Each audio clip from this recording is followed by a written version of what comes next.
नमस्कार दोस्तों, जैसा कि आप सभी को पता है कि यूजीसी नेट ने फॉर्म करेक्शन की डेट निकाली हुई है और अभी कल 15 तारीख इसकी लास्ट डेट है। और इस दौरान सभी दोस्तों को एक बहुत बड़ी प्रॉब्लम हो रही है, वो एक लाइन से हो रही है। आप यहाँ पे देख सकते हैं कि preferably indicating clear the name of the candidate along with the date of taking the photograph, यानी कि जब आपने फोटो ली थी वो डेट होनी चाहिए और उसके साथ नेम होना चाहिए। तो यहाँ पे प्रॉब्लम ये हो रही है कि क्या ये होना बहुत ज़्यादा ज़रूरी है या नहीं है। और इसके साथ में और भी कई चीज़ें दी गई है, जैसे कि वाइट बैकग्राउंड होना चाहिए और कंप्यूटराइज्ड फोटो नहीं होनी चाहिए। यहाँ पे आप देख सकते हैं कई चीज़ें यहाँ पे इन्होंने लिखी हुई है। तो ये हमें समझना बहुत ज़्यादा ज़रूरी है और ये काफ़ी चीज़ें हमें कंफ्यूजिंग कर रही है। तो इसी से रिलेटेड दोस्तों हमने यूजीसी नेट को मेल भी किया था, आप यहाँ पे देख सकते हैं, और इसका रिप्लाई भी आया है आज। ठीक है, तो इसी के बारे में हम आपको बताने वाले हैं कि हमने क्या पूछा था, क्या क्या प्रॉब्लम हो रही है स्टूडेंट को, और उससे रिलेटेड क्या रिप्लाई आया है यूजीसी नेट का। तो दोस्तों ये वीडियो आप पूरा देखना और ध्यान से देखना, क्योंकि ये वीडियो बहुत ज़्यादा इंपॉर्टेंट होने वाली है। क्योंकि अगर कोई भी गलती होती है हमसे तो हमारा फॉर्म रिजेक्ट हो सकता है। तो इस वीडियो का पूरा देखना और ध्यान से देखना। और इससे पहले दोस्तों, अगर आपने अभी तक हमारा चैनल निमिज नेट प्रो सब्सक्राइब नहीं किया है तो जल्दी से जल्दी हमारे चैनल को सब्सक्राइब कर लीजिए और घंटी का बटन जरूर दबाइए, क्योंकि इस पे हम दोस्तों यूजीसी नेट का पूरा सिलेबस कवर करवा रहे हैं और डेली 8 AM हम लाइव वीडियो भी ले रहे हैं। तो दोस्तों सब्सक्राइब कर लीजिए और घंटी का बटन जरूर दबाइए। तो चलिए दोस्तों, अब हम बात करते हैं। सबसे पहले इसी लाइन पे हम बात करते हैं दोस्तों। यहाँ पे जो नोटिफिकेशन में जो ये लाइन दी हुई है, इन्होंने एक तो ये कहा है दोस्तों कि जो फोटोग्राफ है वो 1/9/2019 के बाद ली हुई होनी चाहिए। कहने का मतलब है लेटेस्ट फोटो होनी चाहिए। उसके बाद है preferably indicating clearly the name of the candidate along with the date of taking the photograph. यहाँ पे दोस्तों एक जो शब्द है ना वो बहुत कंफ्यूज कर रहा है। ये देखिए प्रेफरेबली, ये देखिए इसका अगर मीनिंग देखा जाए हिंदी में अच्छे से समझा जाए तो इसका मतलब ये है कि ये जो मान लो अपनी फोटो के अंदर नाम और डेट देगा उसे ज़्यादा वरीयता दी जाएगी, वो अच्छा माना जाएगा। कहने का मतलब ये कि वो अच्छा माना जाएगा, गुड माना जाएगा वो। ठीक है, इसका मतलब ये नहीं है कि आपको देना ही देना है, ये 100% ज़रूरी नहीं है कि आपको देना ही देना है। अगर नॉर्मल भाषा में इसका मतलब समझा जाए तो ये होता है, लेकिन यूजीसी यहाँ पे इसका क्या मतलब लेता है वो हमें नहीं पता। और इसके बारे में हम 100% नहीं कह सकते कि अगर आप अपनी फोटो और नेम नहीं डालते हैं तो आपका फॉर्म रिजेक्ट होगा या नहीं होगा। देखिए दोस्तों, यहाँ पे मैं ये वीडियो बना रहा हूँ, यहाँ पे मैं अपना व्यू दे रहा हूँ, जो मुझे लग रहा है वो चीज़ें मैं बता रहा हूँ। 100% मेरी बातें सही भी हो सकती है और गलत भी हो सकती है, मैं मेरी थिंकिंग के हिसाब से बता रहा हूँ। आप जो भी एक्शन ले, फोटो लगाए ना लगाए, वो आप अपने हिसाब से लगाना। कल को ये मत बोलना कि रोहतास निमिज नेट वाले ने कहा था कि फ़ोटो लगानी है नहीं लगानी है। मैं बस कुछ चीज़ें हैं जो आपको बता रहा हूँ, उसके बाद में आप अपने दिमाग से अपने हिसाब से डिसीजन लेना। कल को हमें क्लेम मत करना कि आपने बोला था सर। ठीक है, तो आप यहाँ पे देख लीजिए, इसका मतलब तो यही होता है दोस्तों प्रेफरेबली कि होना चाहिए, ऐसा प्रेफर किया जाएगा। जो अगर जो बंदा फोटो में नाम और डेट लिखेगा उसको अच्छा माना जाएगा, ये हम कह सकते हैं। इसका मतलब ये है, लेकिन इसका मतलब ये नहीं है कि 100% देना ही देना जरूरी है।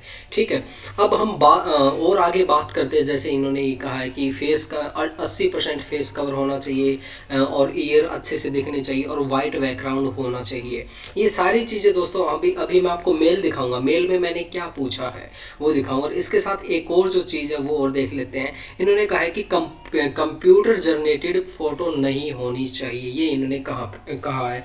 लेकिन दोस्तों यहाँ पे एक और जो मोस्ट इम्पोर्टेंट जो प्रॉब्लम आ रही है सभी दोस्तों को, देखिए जो भी दोस्त अपनी फोटो पे नाम और डेट लिखेगा तो वो या तो फ़ोन से लिखेगा या फिर मोबाइल उससे पीसी से लिखेगा, तो कहीं ना कहीं तो उसका कंप्यूटर का यूज़ हो रहा है ना। तो बहुत से स्टूडेंट का मेरे पास मैसेज आया था कि सर हम नेम और जो डेट है वो भी तो कंप्यूटर से लिख रहे हैं। तो ये सारी चीज़ें मैं आपको बताऊंगा, इसका कहने का क्या मतलब है यहाँ पे कंप्यूटर का। ठीक है, तो चलिए दोस्तों, अब हम डायरेक्ट चलते हैं हमारी मेल पे कि मैंने उनको मेल क्या किया था। ये देखिए दोस्तों, नमस्ते जी, यूजीसी नेट फॉर्म करेक्शन का नोटिफिकेशन आया है इसमें कुछ ज़रूरी जानकारी देने की कृपा करें। ये मैंने मेल किया था। सबसे पहले उनका जो नोटिफिकेशन था वो मैंने यहाँ पे उनको भेज दिया था, यहाँ पे लिखा था। उसमें ये जो प्रेफरेबली जो एक शब्द था वो मैंने हाईलाइट करके उनको सेंड किया था, और उसके साथ हम वाइट बैकग्राउंड ये करके सेंड किया था। उसके बाद मैंने उनसे क्या पूछा था, सबसे पहली बात मैंने उनसे पूछी थी जी, सभी स्टूडेंट को फोटो पे नाम और डेट लिखना बहुत ज़रूरी है जी, क्योंकि बहुत से स्टूडेंट को लॉकडाउन की वजह से परेशानी हो रही है, वो फोटो अपडेट नहीं कर सकते जी, कृपया करके इसके बारे में ज़रूर बताएं। यानी कि फ़ोटो पे नाम और डेट लिखना वो बहुत ज़्यादा ज़रूरी है या नहीं है, ये आप हमें बताइए, क्योंकि सभी स्टूडेंट अपडेट नहीं कर सकते, क्योंकि लॉकडाउन की वजह से दुकानें बंद है, इंटरनेट कैफ़े बंद है, बहुत सारी चीज़ें बंद है, तो वो अपडेट नहीं कर सकते। तो ये चीज़ मैंने उनको भेजी थी। दूसरा मैंने क्वेश्चन क्या किया था, कुछ स्टूडेंट ने अपनी अपनी ओर से फ़ोटो अपडेट कर दी है जी, लेकिन बाद में उन्होंने चेक किया था फ़ोटो वही पुरानी दिख रही है। ठीक है, यानी कि फ़ोटो अपडेट कर दी लेकिन बाद में भी उनको पुरानी फ़ोटो दिख रही, ये भी इशू था स्टूडेंट का काफ़ी। उसके बाद में अगर किसी फ़ोटो के पीछे सिंपल एक ही कलर है, जैसे पीला या नीला, तो उसकी फ़ोटो अच्छे से दिख रही है, तो क्या वो फ़ोटो सही मानी जाएगी? यानी कि इसका मतलब ये दोस्तों, उन्होंने कहा था ना वाइट बैकग्राउंड होना चाहिए। देखिए वाइट बैकग्राउंड, अब देखिए मान के चलिए अगर किसी व्यक्ति के पीछे नीला कलर है और उसके बैकग्राउंड में नीला कलर है, लेकिन उसकी फ़ोटो अच्छे से दिख रही है, उसका चेहरा बहुत अच्छे से दिख रहा है, तो वो फ़ोटो सही मानी जाएगी या नहीं मानी जाएगी? कहने का मतलब है कि उसकी फ़ोटो के पीछे वाइट बैकग्राउंड ही होना चाहिए क्या? ये मस्ट है, ज़रूरी है या नहीं है? इसका कहने का क्या मतलब है कि वहाँ पे अगर हमारी फ़ोटो के पीछे पीला बैकग्राउंड है, हल्का स्काई ब्लू है, तो क्या वो फ़ोटो सही हो सकती है या नहीं हो सकती? ये हमारे मेजर प्रॉब्लम थी सभी स्टूडेंट की। तो ये 3 सवाल हमने उनसे पूछे थे, और ये आप देख सकते हैं हमने पूरी मेल यहाँ पे कर रखी है। और उसके बाद में दोस्तों एक और जो उनका जो मेल आया था, मेल मैं बताता हूँ दोस्तों, उनका जो रिप्लाई आया था, यहाँ पे उनका रिप्लाई देखिए, ये यूजीसी नेट का रिप्लाई है। Dear candidate, kindly refer the latest information bulletin for the same. ये देखिए इन्होंने कहा है कि आप जो लेटेस्ट इंफॉर्मेशन बुलेटिन है उसको देखिए। उसके बाद हम बात करते हैं, we have provided all instruction there, हमने सभी ज़रूरी जानकारी उसके अंदर दे दी है। Further kindly ensure photograph should be legible and latest. यानी कि इन्होंने कहा है कि जो फोटोग्राफ है वो क्या होनी चाहिए, वो बिल्कुल साफ सुथरी होनी चाहिए, अच्छे से दिखनी चाहिए, चेहरा पता चलना चाहिए कौन है कैसे है, और लेटेस्ट होनी चाहिए। ये इन्होंने बात की है यहाँ पे। Without any filter and no artificial modification on the same, यानी फोटो के ऊपर कोई भी आर्टिफिशियल नहीं होना चाहिए, कोई फिल्टर नहीं होना चाहिए। जैसे हम क्या करते हैं, फोटो लैब आजकल अलग अलग ऐप चल रही है, उसके अंदर ये नहीं है कि आप जो फोटो ब्यूटी के नाम से एप्लीकेशन आते हैं, उसके अंदर आप बिल्कुल गोरे अपने आप को दिखाने के चक्कर में उसमें फिल्टर लगाओ, कुछ मॉडिफिकेशन करो, यानी कि अपनी फोटो को निखारना नहीं है। ठीक है, जैसे हम फेसबुक पे फोटो लगाते हैं, फिल्टर करके लगाते हैं, तो वैसी फोटो आपकी नहीं होनी चाहिए, उसके अंदर मॉडिफिकेशन नहीं होना चाहिए। जैसे आप रियल में हैं वैसी फोटो आपकी होनी चाहिए, लेकिन वो ज़्यादा उसके अंदर कहने का मतलब मेकअप किया हुआ नहीं होना चाहिए। आपकी फ़ोटो के अंदर आर्टिफिशियल चेंजेस नहीं होना चाहिए उसके अंदर। ठीक है, ये चीज़ इन्होंने यहाँ पे दी है। लेकिन हमने जो 3 सवाल पूछे थे ना दोस्तों, उनका यहाँ पे जो आंसर है वो अच्छे तरीके से आंसर इन्होंने नहीं दिया है। हमारा जो मेजर जो प्रॉब्लम थी दोस्तों वो ये थी कि क्या हमें बहुत ज़्यादा ज़रूरी है डेट और नेम लिखना, तो इसका आंसर इन्होंने यहाँ पे नहीं दिया है। और ना ही इन्होंने जो वाइट बैकग्राउंड वाली बात है वो भी यहाँ पे इन्होंने नहीं दी, यूजीसी नेट ने इसका आंसर नहीं दिया। लेकिन एक बार फिर से मैं बता रहा हूँ, मैं मेरी तरफ से बता रहा हूँ, मेरी तरफ से क्या हो सकता है इसके अंदर, इसे आप 100% श्योर मत मानना, 100% सही मत मानना। आप अपने विवेक से, अपने दिमाग से काम लेना, समझने की कोशिश करना। कल को ये मत कहना कि रोहतास निम्मी ने बोला था इसलिए हमने किया, क्योंकि कल को दोस्तों अगर आपका फॉर्म रिजेक्ट होता तो आप मेरे को क्लेम मत करना, आप सबसे पहले अपना दिमाग यूज करना, क्या सही है क्या गलत है, उसके बाद ही कोई स्टेप आगे लेना। अब देखिए इसका मतलब क्या है, ये देखिए सबसे पहले हम वाइट बैकग्राउंड की बात करते हैं। तो दोस्तों मेरे हिसाब से बैकग्राउंड कोई भी हो सकता है, आपका नीला हो सकता है, पीला हो सकता है, कैसा भी हो सकता है। बस कहने का मतलब क्या है, आपकी जो फोटो है ना, फोटो क्लियर आनी चाहिए, अच्छे से समझ में आनी चाहिए कि ये बंदा कौन है, अच्छे से समझ में आनी चाहिए। कई बार क्या होता है कि हम घर में ले रहे हैं और घर के पीछे अलग अलग चीज़ें, पर्दा आ रहा है या टीवी आ रहा है, कुछ भी चीज़ें आ रही है, तो क्या है कि उसमें अच्छे से समझ में नहीं आता कौन है, क्या कर रहा है बंदा, कैसे है, तो समझ में नहीं आती वो चीज़ें। ठीक है। और दूसरी उसके अंदर जैसे वो ग्लासेस वगैरह नहीं होनी चाहिए, आपके चश्मा वगैरह नहीं होनी चाहिए। कहने का मतलब क्या है कि आपकी फ़ोटो अच्छी होनी चाहिए, बैकग्राउंड चाहे कोई भी हो लेकिन फ़ोटो आपकी अच्छी समझ में आनी चाहिए। ठीक है, पहली बात ये। और दूसरी बात ये क्या कह रहा है कि preferably indicating clear the name of the candidate along with the date of the taking the photograph. यानी कि ये कह रहा है, मेरी तरफ से मैं इसका आंसर बता रहा हूँ, बार बार मैं एक ही बात कर रहा हूँ, मेरी तरफ से बता रहा हूँ मैं, इसको 100% सही मत मानना, आप अपने विवेक से काम करना। मेरी तरफ से इसका आंसर ये है कि दोस्तों आपकी जो फोटो है उसके साथ नेम और डेट लिखी हुई होगी तो बहुत अच्छा उसको माना जाएगा। ठीक है, उसको बहुत अच्छा माना जाएगा।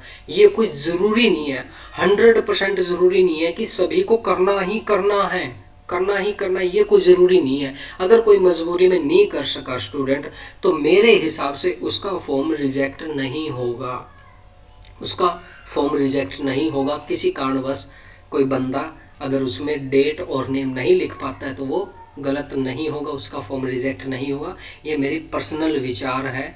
ठीक है, इसको आप अपने विवेक से समझना इसको। ठीक है, तो दोस्तों ये थी आज की मोस्ट इम्पॉर्टेंट इन्फॉर्मेशन। और जिसको भी जो भी लगता है दोस्तों, अब मैं इसके बारे में ज़्यादा कोई कुछ भी नहीं कह सकता।